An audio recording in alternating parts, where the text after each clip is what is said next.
얼마 전에 한 분이 방언에 대해 이런 질문을 주셨습니다. 저의 방언은 랄랄라로 시작되었는데 어떤 분은 방언을 받으려면 할렐루야를 계속해서 반복해서 해야 한다고 합니다. 이건 뭘 뜻하는 것이지요? 라고 말입니다. 또 몇 달 전에도 이와 비슷한 질문을 하신 분이 계십니다. 목사님, 제가 누군가에게 방언을 받고 싶다고 말을 했더니 그분은 저에게 할렐루야를 반복해서 하라고 말을 했습니다. 목사님, 방언을 말할 때 왜 굳이 이렇게 할렐루야를 반복하라고 합니까? 라고 말입니다.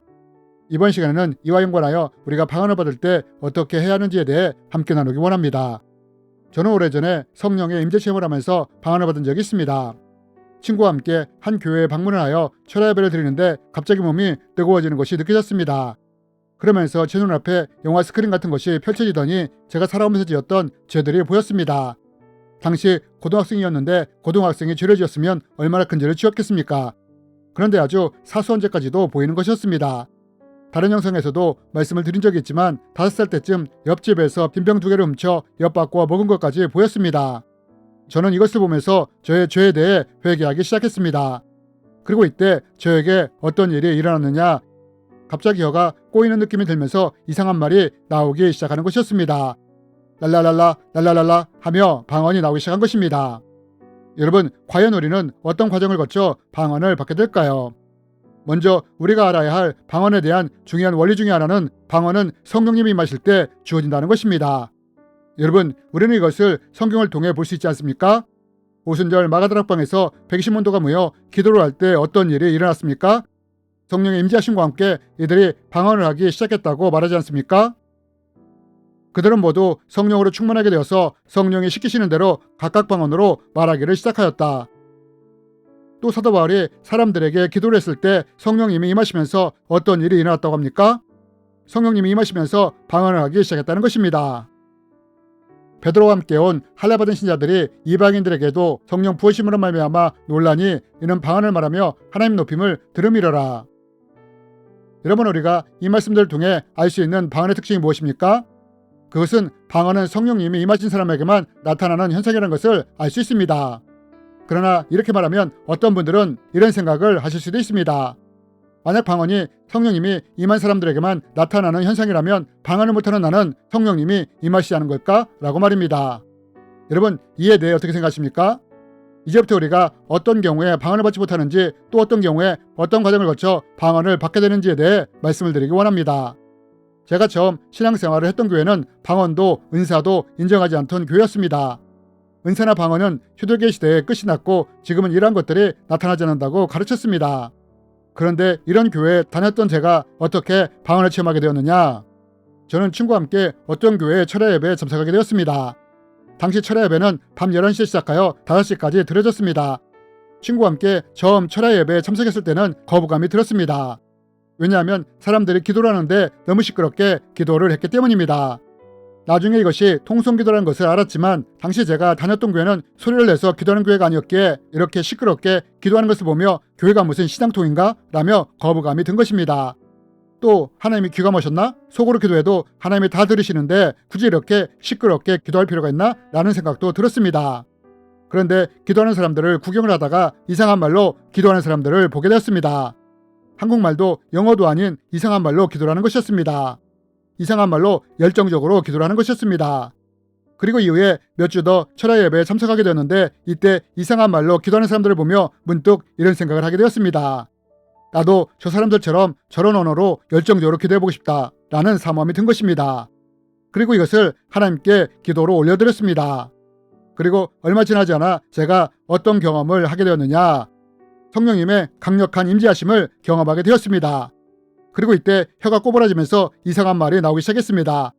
랄랄랄라 하며 이상한 말이 나오기 시작한 것입니다. 저는 나중에 이것이 방언이라는 것을 알게 되었습니다. 여러분, 방언은 어떨 때 나타나게 되느냐? 방언은 거부감이나 부정적인 생각을 가진 곳이 아니라 사모함이 있는 곳에 나타나게 된다는 것입니다. 비록 성령님이 임재하실지라도 만약 그 사람에게 방언에 대한 부정적인 생각이나 거부감이 있다면 이런 사람에게는 방언이 나타나기가 어렵다는 것입니다. 여러분, 만약 제가 교회나 신학적인 것을 통해 계속 방언에 대해 부정적인 교육을 받았다면 어떻게 되었을까요? 이로 인해 제가 부정적인 생각을 가지게 되었다면 성령님이 임재하셨더라도 저에게 방언이 나타나지 않았을 가능성이 크다는 것입니다. 저는 당시 고등학생이었고 방언에 대한 부정적인 체계가 세워지지 않은 상황에서 방언을 강하게 사모했으므로 이것을 통해 방언이 임할 수 있었던 것입니다. 그러므로 여러분, 우리가 방언에 대해 알아야 할 것은 누군가가 방언에 대해 거부감이 있다거나 부정적으로 생각을 한다면 이런 사람에게는 방언이 임하는 것이 제한될 수 있다는 것입니다. 하지만 반대로 방언에 대해 사모하며 갈망하게 된다면 이런 분에게는 방언이 쉽게 임할 수 있다는 것입니다. 또 우리가 방언에 대해 알아야 할 것은 방언은 기도의 언어라는 것입니다. 즉 성령님이 우리의 기도를 돕기 위해 주시는 기도의 언어라는 것입니다. 그러므로 만약 누군가가 기도하지 않으면서 방언을 받고자 한다면 이런 분에게는 방언이 임하는 것이 쉽지 않다는 것입니다. 왜냐하면 방언은 기도를 돕기 위해 주어지는 것이기 때문입니다. 그렇다면 여러분, 우리는 어떻게 할 때 쉽게 방언을 받을 수 있을까요? 먼저 방언에 대해 사모함과 갈망이 있다면 정기적으로 기도하는 시간을 만들어야 합니다.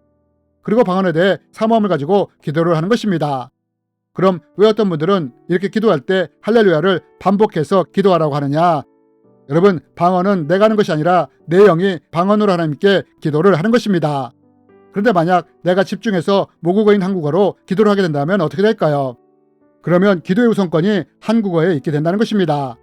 즉 회개되는 우선권이 영이 아니라 혼에 있게 되므로 우리가 한국어로 집중해서 기도를 하게 된다면 영이 방언으로 기도하는 것이 어려워진다는 것입니다. 그래서 어떤 분들은 내가 내 혀를 붙잡는 의지를 분산시키기 위해 할렐루야나 할렐루야를 거꾸로 반복해서 기도하라고 하는 것입니다.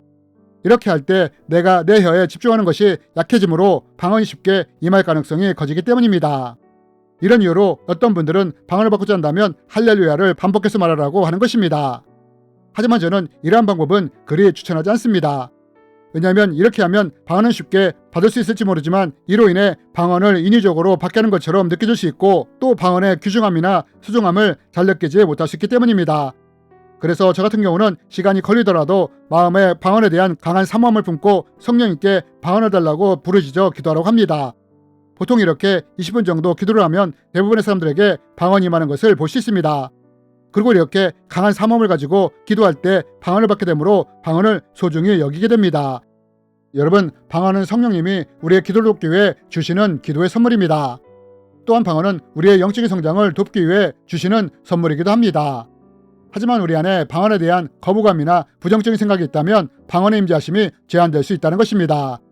그러므로 만약 우리 가운데 방언을 받고 싶은 분이 있다면 먼저 방언에 대한 열린 마음과 사모함을 갖고 기도하는 것입니다. 이렇게 할 때 성령님이 우리의 사모함을 통로로 하여 방언을 부어주실 수 있기 때문입니다. 주님의 이름으로 여러분을 축복합니다.